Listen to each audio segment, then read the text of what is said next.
Hello, my name is Kaylee Landers, and this is my final project for the Instructional Technology course at the University of Virginia.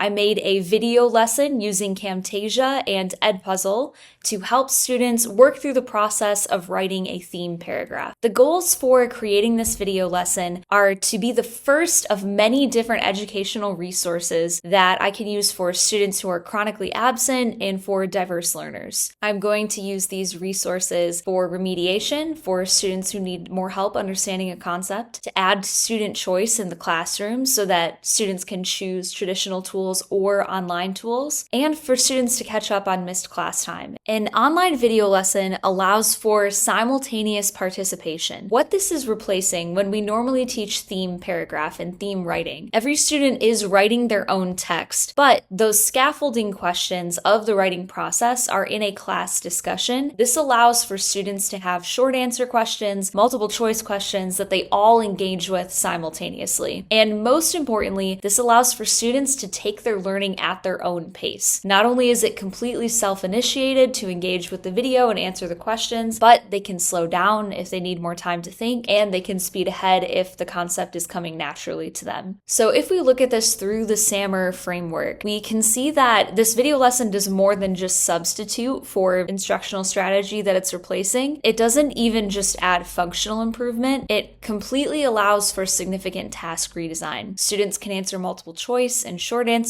I can give notes in individual ways, and this allows for something that's just not possible with a class of 28 students and only one instructor. So this educational resource really adds a lot to instruction. At the end of the video lesson, students will be able to annotate a prompt, summarize a short text, discern a theme based on that text, introduce evidence and elaboration with transition phrases or sentence starters, and cite their sources. These skills are based on Tennessee state standards, and they're skills that they will use for the rest of 6th grade as they go from writing a theme paragraph to a narrative essay, an informative essay, and an argumentative essay. And they will use these writing skills for the rest of their academic career as well. I teach about 100 6th grade students, and those classes are 4 classes of 25 to 28 students. Each class is really different from each other. I have students with 504s, with IEPs, with speech impairment IEPs, English language learners, and students with learning challenges. So the need for differentiated instruction is high, and that's something that I think these educational resources will be able to help with in the classroom. Who I am, I have been teaching English language arts for 4 years now. 2 of those years were in Seoul, South Korea, and 2 years have been in Franklin, Tennessee, where I currently teach. I am pursuing a master's in education in curriculum and instruction with an emphasis in instructional technology at the University of Virginia. My goals for this program are to create a more inclusive learning environment, integrate technological literacy with English language arts, because ELA is all about communication and technology is a really important part of that, and to advance my career to seek further opportunities in K-12 education, curriculum design, or learning and development. If you'd like to see more of my work, you can use the site below to check out my portfolio. This video lesson is the first major writing assignment that 6th grades will encounter all school year. So I chose a text that I think is very engaging and interesting. It's a myth about the spider, Anansi, and a lion. So during the first learning experience, it will be in class so that I can show them the procedural skills of accessing the video lesson through Schoology and give help as needed throughout the class period, but it will also be available to them all year round on Schoology. The second learning experience will be remediation and extension activities based on the data that I get from that Edpuzzle and based on learning preferences. So if students have a preference for traditional tools, I can give them graphic organizers and worksheets, but if they have a preference for technological tools, I could use Khan Academy, Edpuzzle to remediate their learning around writing a theme paragraph. The third learning experience will be a blind peer review using Turnitin, where students will be grading other peers' work. The reason that it's blind is so that students can really focus on the text and not on the person. And all of this will be graded when students write their theme paragraph for our CFA, our common formative assessment, where they will look at a text, decide a theme, and use evidence from the text to support that theme and then elaborate on it. So this is the structure of the theme paragraph. This is what an outline looks like, and this is what the finished product can look like. The first technology I used to record this video lesson was Camtasia. It's actually the software I'm using to record this video as well. It has a lot of cool affordances. It has simultaneous screen recording, audio recording, and webcam recording.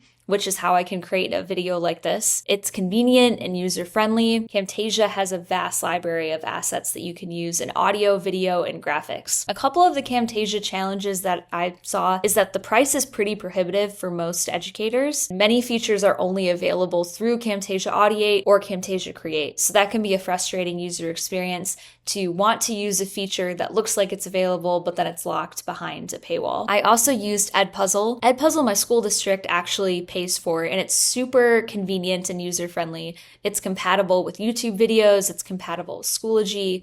It allows for multiple choice questions, short answer questions, and notes that the teacher can add as well. A couple of the challenges I faced were that it does not support videos longer than 15 minutes, which, using pedagogical knowledge, a lot of students will not pay attention for longer than that anyway, so it was a good way to exercise segmenting that lesson into what was most important. Another challenge is that it's not easily shareable with other formats, so if I want to share it with other educators, I have to either make them editors or just share a preview. One of the research frameworks that I used when constructing this video lesson is TPACK. I love a good Venn diagram. I'm an ELA teacher, and this Venn diagram shows TPACK as the intersection between technological knowledge, pedagogical knowledge, and content knowledge. I incorporated the technological knowledge that I have that online video lessons can allow students to review content asynchronously and at their own pace, with the pedagogical knowledge that many students are overstimulated by the classroom environment. It can be difficult for them to focus, and especially for students with attention deficit learning challenges, the classroom can be too distracting for them to focus on the writing process. Incorporated with the content knowledge that writing is a series of steps. It's not just sitting down and having a creative outburst all at once. Writing is a process. It takes planning, it takes drafting, it takes editing. When I took all of this knowledge together, I realized that Edpuzzle allowed for a culmination of all of these different things. Writing is a series of steps,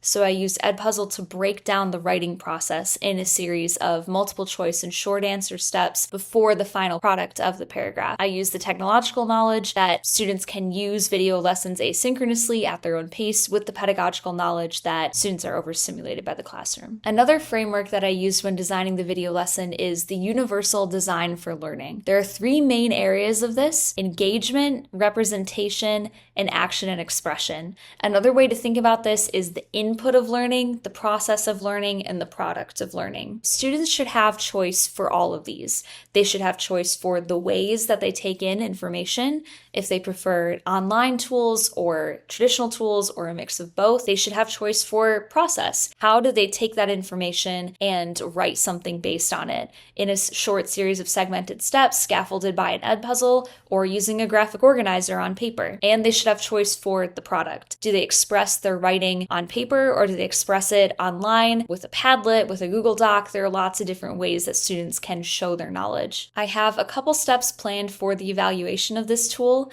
The first one is to show this video lesson to my professional learning community.